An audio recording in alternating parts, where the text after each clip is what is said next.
Shalom, family. Shalom. We are back. Part 2.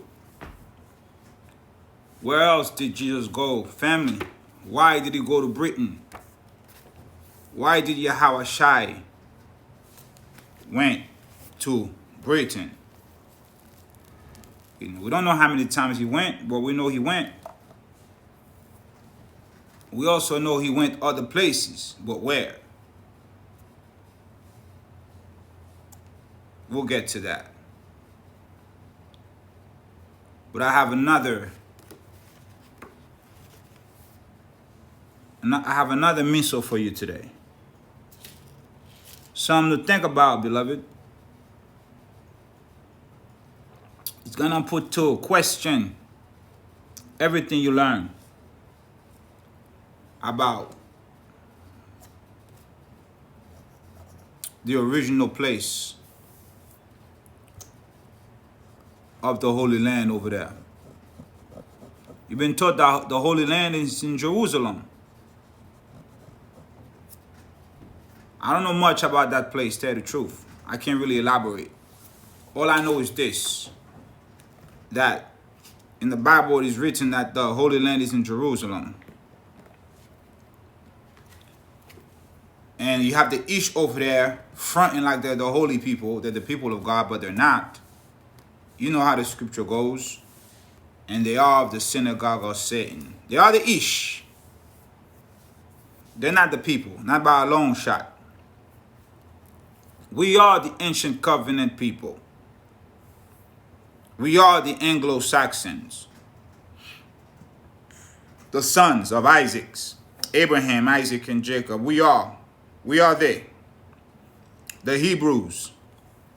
The celestial 12 tribes created to be different. We are the ones created with the high spiritual capacity.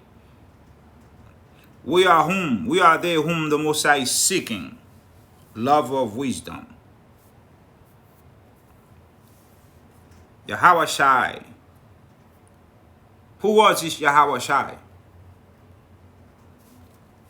In the Bible, we talk about from his birth to 12 years old. Where was he? At 13, going forward. We'll get to that. But in this video, let's find out why he went to Britain. Why did he go to Britain? Let's go, let me see, go here. Okay. Let's go down to the 3rd paragraph. We know he built himself an abode for quietness, a quiet retreat where he could spend some years alone before his ministry.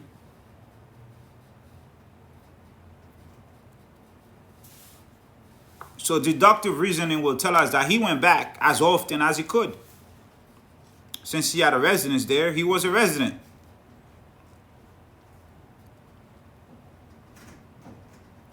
Let's go to the 3rd paragraph and get some meat. I confess, let me see, that I consider all this to be well within the bounds of possibility. I know it cannot be proved, but nevertheless, bearing in mind the number of anomalous references and otherwise unaccountable components of the history and legends as outlined, I find it, on balance, easier to believe than to doubt. Okay. Yet I'm still dogged by the feeling that the question of motive has not been, let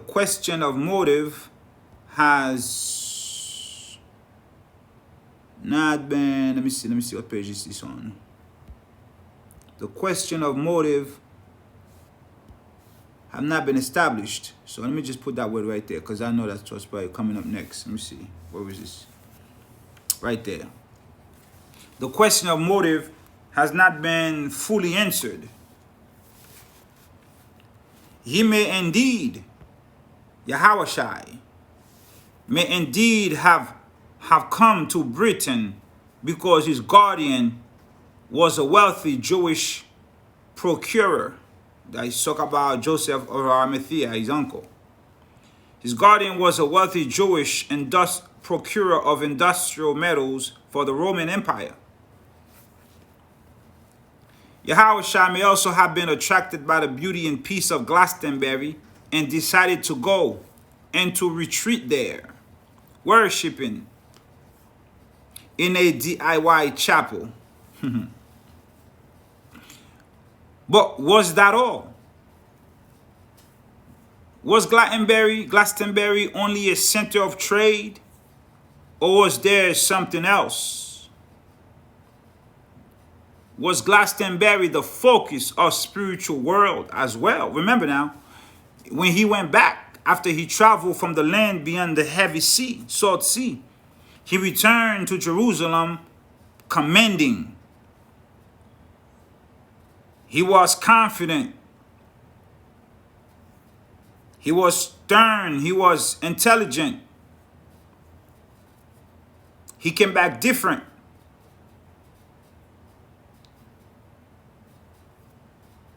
Could Yahushua have come for a more serious exchange than tin, copper, or lead?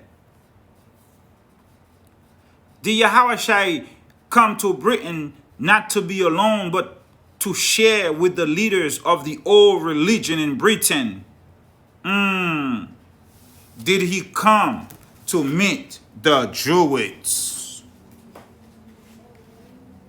Did Yahushua travel to Britain not just for retreat, not just for peace and quietness? Did he go to Britain, Glastonbury, to meet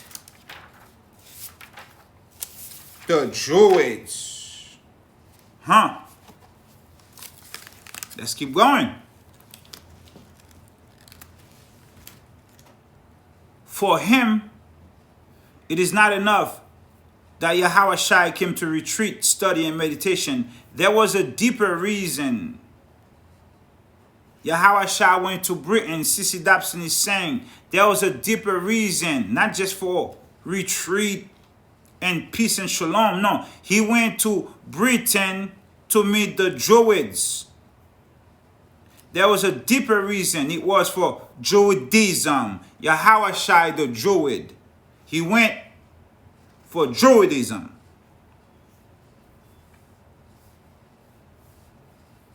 And we're going to get the meaning of that. There was a deeper reason. It was for Druidism. Glastonbury appears not only to have been itself a center for this cult, they call it the cult, okay, but also, you see, whatever they call, they don't understand. They'll put a different title on it, and cult doesn't mean anything. It has several meanings. You already know. But also within easy reach of several of its chief centers, such as Carleon, Salisbury, Bristol, Bath, Dorchester. He then goes on to itemize the various reasons why Yahushua should be attracted to the Druid religion. Okay? Let's see, what else do I want to read from this page? Let's just keep reading.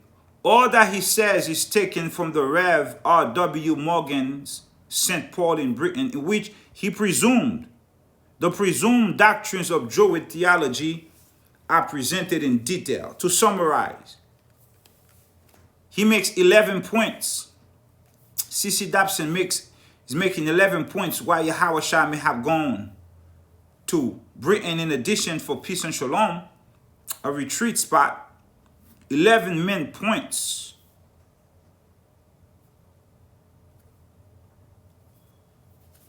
First, what is Druidism?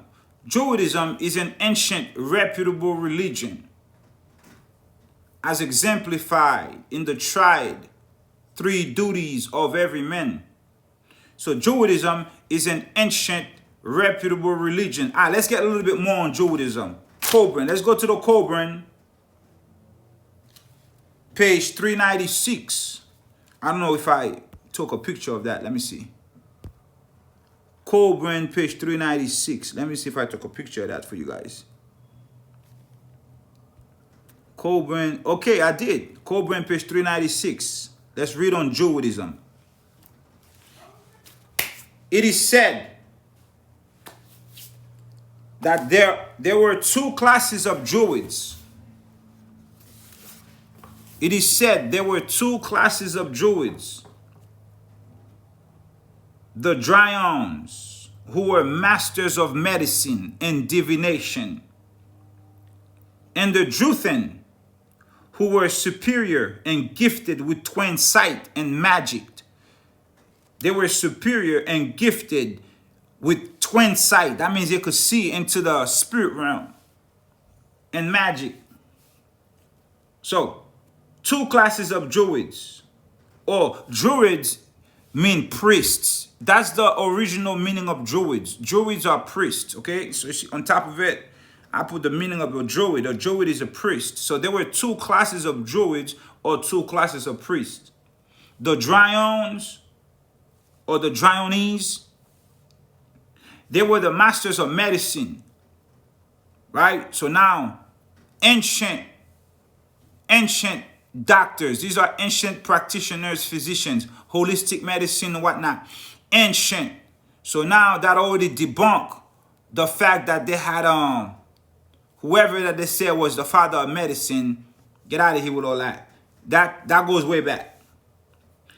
Okay, so you had the Dryaones, who were the masters of medicine and divination, and the Druthen, who were superior than the Dryaones. They were gifted with twin sight and magic. The first, the Dryaones, the first, had their seat at Aberi, while the Druthen had their seat at Enisavolon.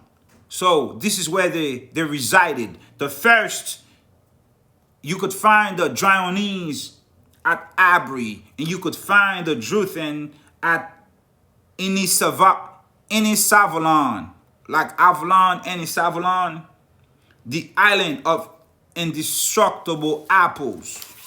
The island of indestructible apples. The Druids believed in the one supreme being. See, there you go.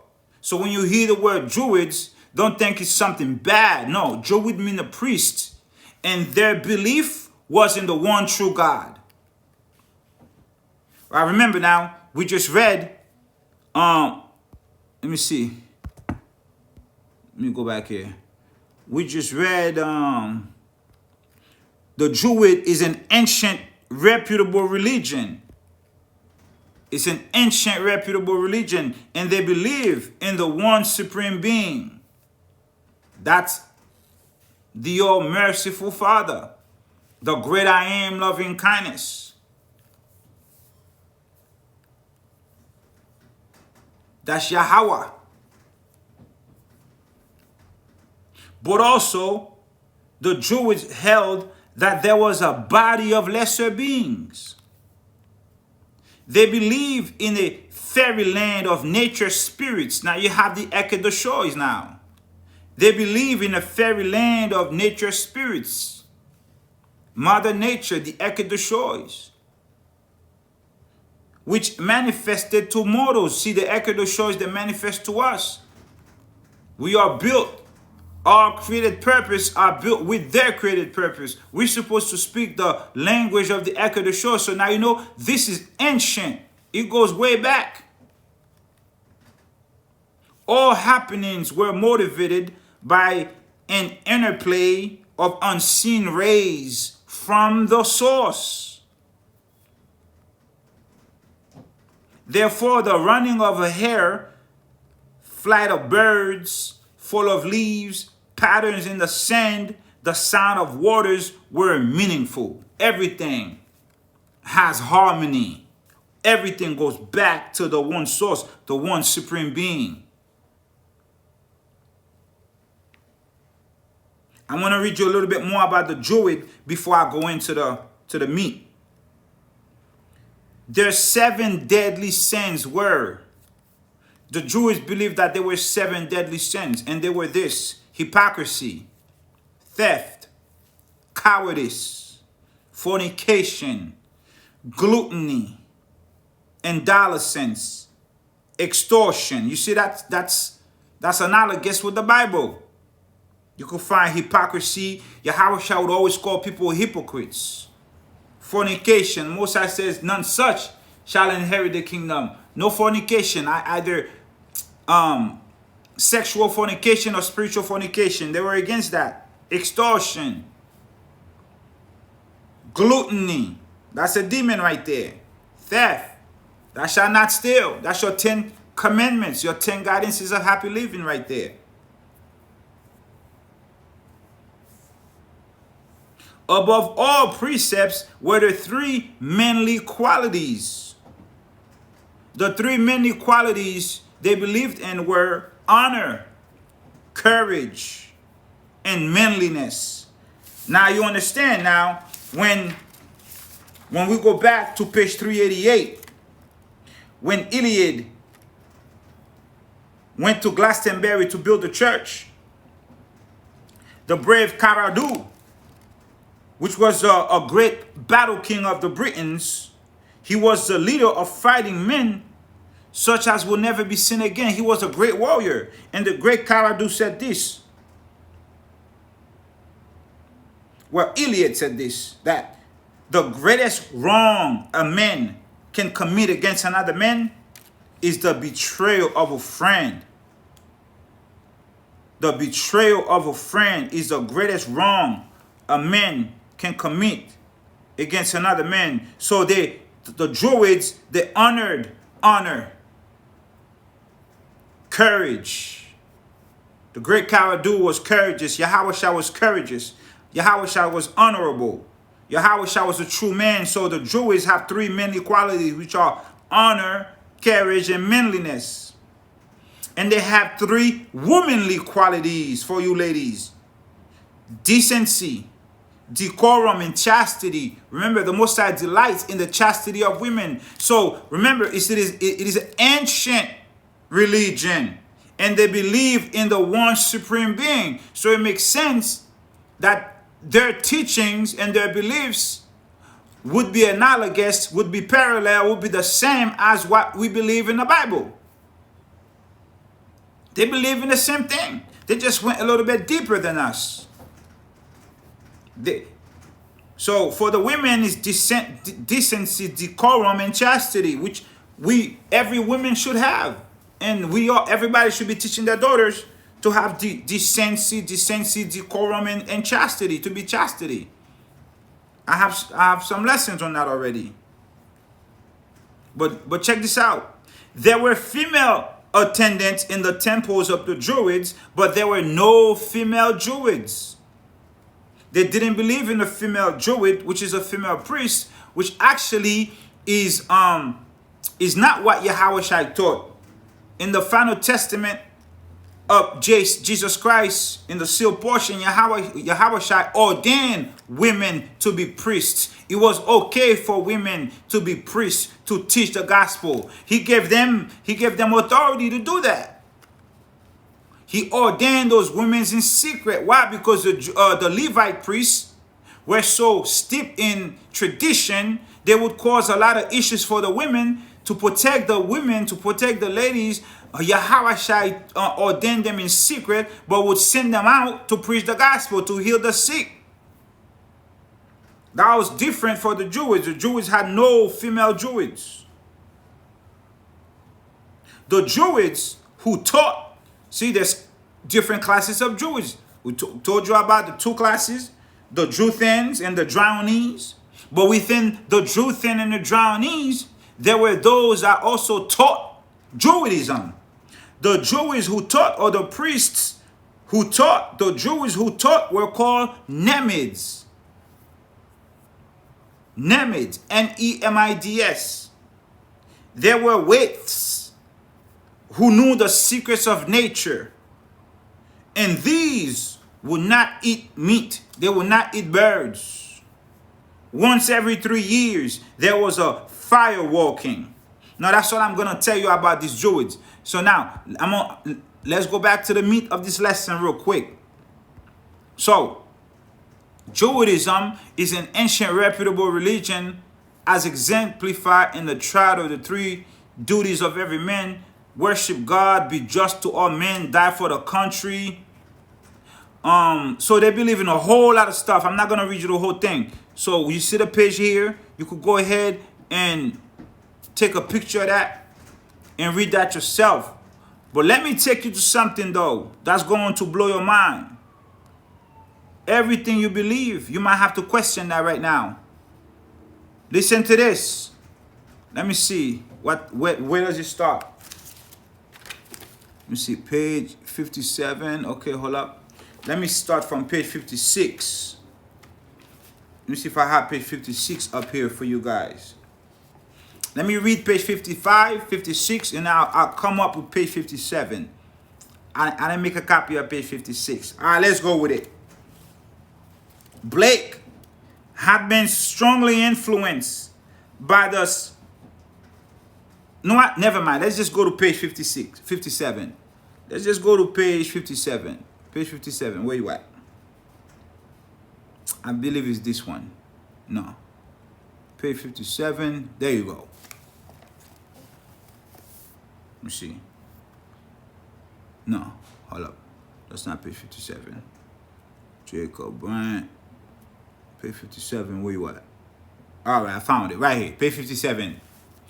Jacob Bryant and all antiquaries have proved, though the Druids changed their character as Blake's own vision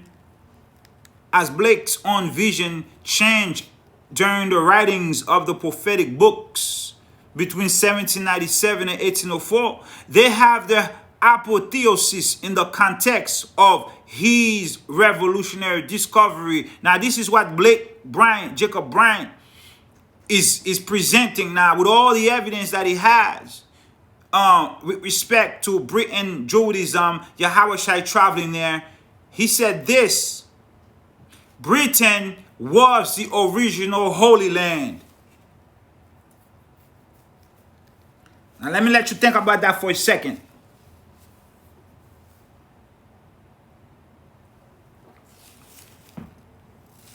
His revolutionary discovery that Britain was the original Holy Land and Jerusalem not. So far from Primrose Hill, where Iolo had initiated his first Gorsed. I don't know what that means, but we're not worried about that. So what do you think of that, family? Would it make sense that Britain was the original Holy Land? Yahushua spent he was traveling back and forth there, but for what? Let's keep reading. Now we know for what, but let's get some deeper understanding. Britain was the original Holy Land. At first, Druids are the priests. These who the Druids were. Druids are the priests. Druids are the lawgivers, philosophers, mathematicians. But by Jerusalem, all things begin and end in Albion's ancient Druid rocky shore. What is Albion? Albion is the original name of England. So let's reread that. All things began, all things end in England. Ancient Druid rocky shore. I should have took a picture for you to show you what Albion looks like. Albion is the original name of England, which the land was known as by the Romans, probably from the Latin albus, meaning white. So it's a huge piece of mountain. and the front of it is white. So it is the original name of England, referring to cliffs along the southeast coast of England.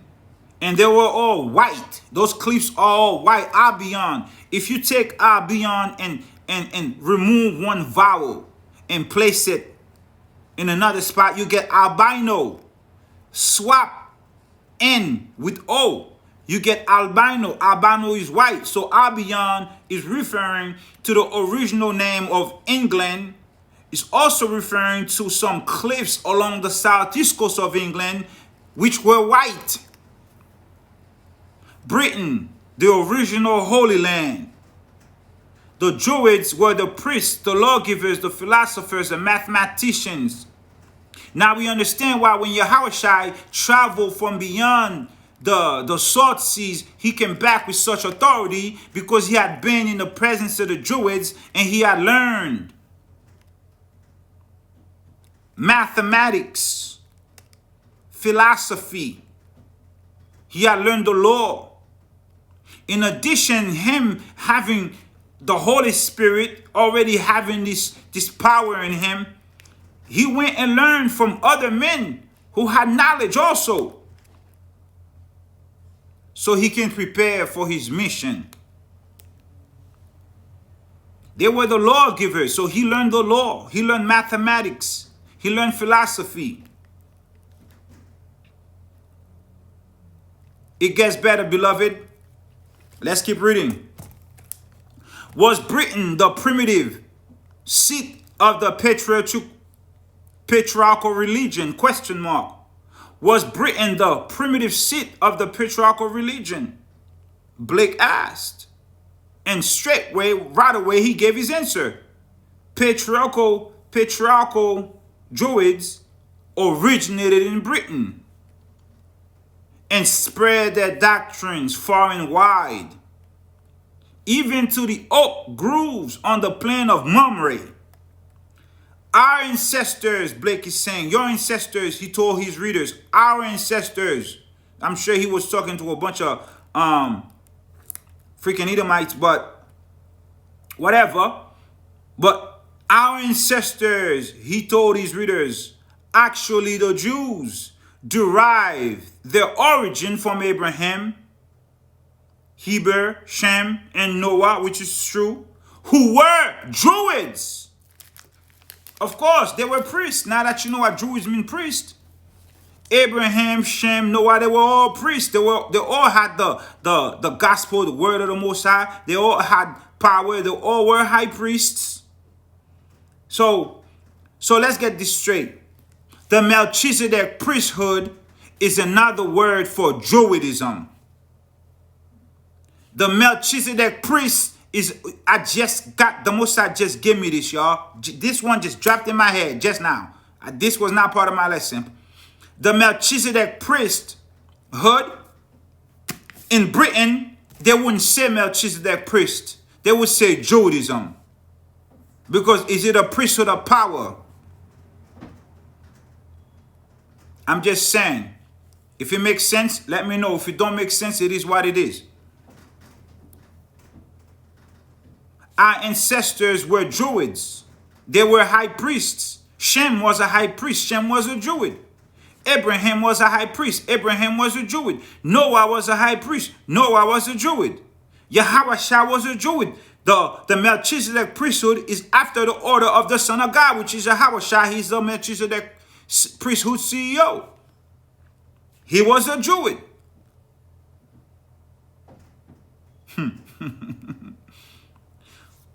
Next paragraph. For all the other Celticists, the Druids were derived from the biblical patriarchs. That's where Druidism came from Abraham, Isaac, Jacob, Shem, Noah, Enoch. Druidism came from our patriarchs. They, like the Welsh, were descended from Noah, Gomer, Japheth. Blake took the courageous step of turning this theory on his head, claiming that the patriarchs were Druids. Abraham was a Druid. Shem, Heber was a Druid. Noah was a Druid. Descended from the ancient wise men of Britain.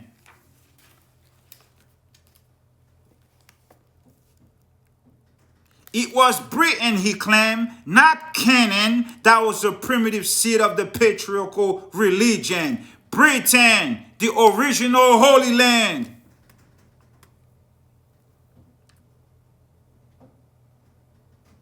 If Britain, not Palestine, was the original Holy Land, then what was more logical than to pose a question? And those feet in ancient times walked on the shores of Avalon. That was a poem that was written. Did those feet, whose feet? Yahushai feet. Why did Yahushai kept going back to Britain? Why was Joseph of Arimathea kept taking them back there?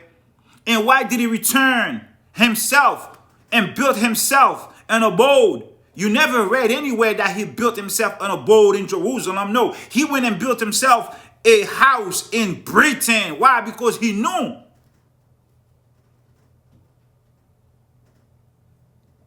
The answer was obvious. The question was rhetorical. Yahushai had come to Britain in order to return to the source of his distant forebears. There you have it, beloved.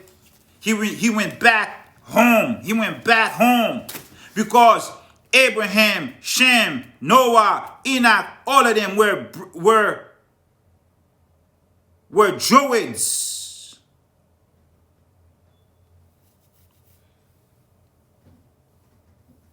I don't know. It makes a whole lot of sense to me.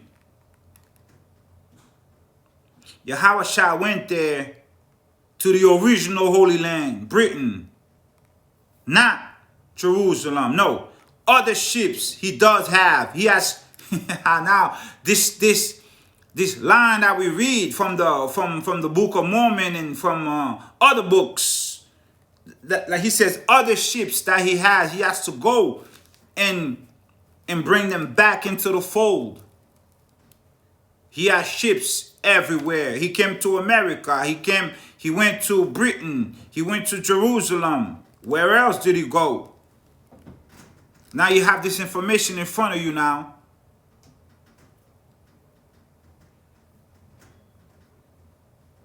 Britain, the original Holy Land.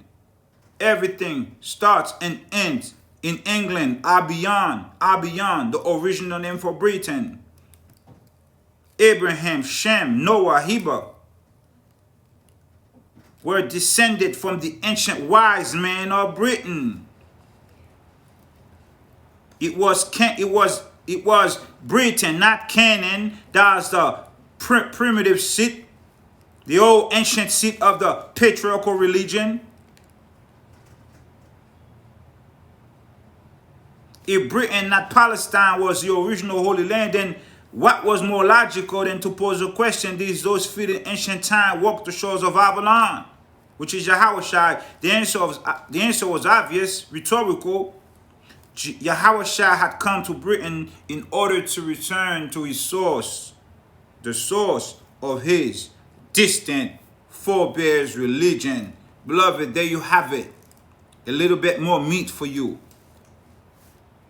Make your own conclusion. Study a little bit more. Let's all add to this. But here I pose another question. Where else did Yahushua go? Let's find out in the next video. Shalom.